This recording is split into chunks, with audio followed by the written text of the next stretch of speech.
আসসালামু আলাইকুম। আজকে কয়েক সপ্তাহ যাবতে আমি বেশ অসুস্থ। এটা আমি প্রায়ই গত কয়েকটা ভিডিওতে একটু একটু করে বলার চেষ্টা করেছি আপনাদেরকে বোঝানোর জন্য। এই ভিডিও আপলোড করার কোনো ইচ্ছাই আমার ছিল না, তবে বাধ্য হয়ে এই ভিডিও আমার আপলোড করতে হচ্ছে। এর দুইটা কারণ আমি একটা একটা করে আপনাদের সামনে উপস্থাপন করার চেষ্টা করছি।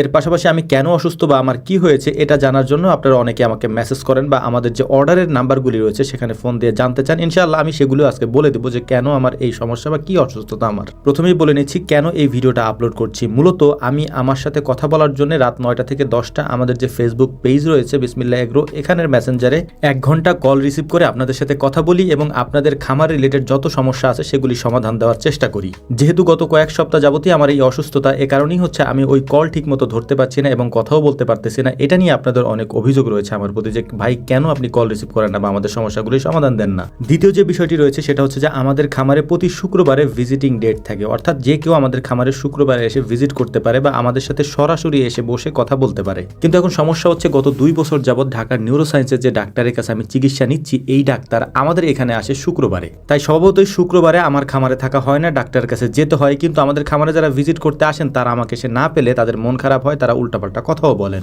এটা খুবই স্বাভাবিক একটা ব্যাপার। আপনারা দূর দূরান্ত থেকে আসেন, এসে যদি আমাদেরকে না পান আপনাদের মন খারাপ হবে। তাছাড়া তো আপনারা জানেনও না যে আমার কি হয়েছে বা আমি কোথায় আছি, কোনো কিছু তো আমি সোশ্যাল মিডিয়াতে তেমন একটা বলি না। এটা খুবই স্বাভাবিক একটা ব্যাপার আপনাদের মন খারাপ করাটা। তো যাই হোক, আমি বলে দিচ্ছি আপনাদেরকে কি সমস্যা। আপনারা অনেকেই জানতে চেয়েছেন। মূলত গত 2 বছর আগে আমার ডেঙ্গু হয়েছিল। এই ডেঙ্গু থেকে আমার হয়েছিল প্যারাটাইফয়েড। এই প্যারাটাইফয়েড হওয়ার ফলে আমার ডান হাতের কিছু অংশ কাজ করতো না। এটার জন্য আমি দীর্ঘ চিকিৎসা নিয়েছি। চিকিৎসা নেওয়ার পর আলহামদুলিল্লাহ আমি সুস্থ হয়ে গিয়েছিলাম। এরপর ডাক্তার আমাকে বলেছিল যে আপনি যে কাজ করেন এই কাজগুলি আপনার থেরাপি হিসেবে কাজ করবে, আপনি আপনার কাজে ফিরে যান। এরপর থেকে আলহামদুলিল্লাহ 2 বছর পর্যন্ত আমি টানা কাজ করেছি, কোনো বিরাম দেই না। আপনারা সেটা দেখেছেন। এটাই হচ্ছে মূল ব্যাপার। এর পাশাপাশি আরও একটা বিষয় আপনাদেরকে বলি, আমার অতিরিক্ত কথা বলতে হয়। কথা কেন বলতে হয় সেটাও বলি। রাত 9টা থেকে 10টা যেহেতু কল টাইম থাকে, এই একটা কলের মধ্যে প্রায় 30-40টা করে কল আসে। আমার সবাইকে পরামর্শ দিতে হয় বা সবার সাথে কথা বলতে হয়। 1 সেকেন্ডের জন্য আমার মুখ বন্ধ থাকে না, টানা আমাকে কথা বলতে হয়। এছাড়াও যারা শুক্রবার আমাদের এখানে আসেন টানা, তাদের সাথেও আমাকে কথা বলতে হয় সারা দিন। এই কথা বলাটা আমার জন্য একটা মানসিক চাপে পরিণত হয়েছে, যে কারণেই আমি আসলে দ্রুত সুস্থ হয়ে উঠতে পারতেছি না। তো গত কয়েক সপ্তাহ যাবত আমাদের এই সমস্যাটা আবারও পুনরায় দেখা দেয়। এর ফলে আমার ডাক্তারের কাছে পুনরায় যেতে হয় এবং পরামর্শ নিতে হয়, থেরাপি নিতে হচ্ছে।